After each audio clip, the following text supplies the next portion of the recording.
Svako peto dete u Evropi žrtva je nekog oblika seksualnog nasilja, pokazuju podaci i istraživanja dostupni Savetu Evrope. Tim povodom Kongres lokalnih i regionalnih vlasti Saveta Evrope usvojio je pakt o zaustavljanju seksualnog nasilja nad decom, a prvi u Srbiji prihvatili su ga poslanici Skupštine grada Niša. Cilj je da se multisektorski krene u preventivno delovanje protiv nasilja. Predstavnici Ministarstva policije, policijskih uprava gradova, institucija, centara za socijalni rad, ali i predstavnika grada, gde će se krenuti praktično u jednu preventivnu kampanju. Nezavisno od Skupštine grada, profesor dr. Dušan Milisavljević pokrenuo je inicijativu za promenu krivičnog zakonika u delu koji se odnosi na kazne za počinitelje seksualnog nasilja uvođenjem hemijske kastracije za počinitelje povratnike. U Srbiji se dešavaju brojna ta krivična dela silovanja dece.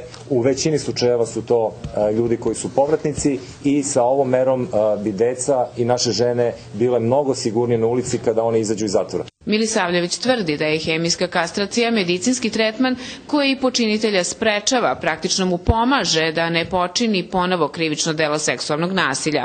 Kao primer dobre prakse, Milisavljević je naveo Makedoniju koja je uvela hemijsku kastraciju kao zamenu za smanjenje trajanja zatvorske kazne.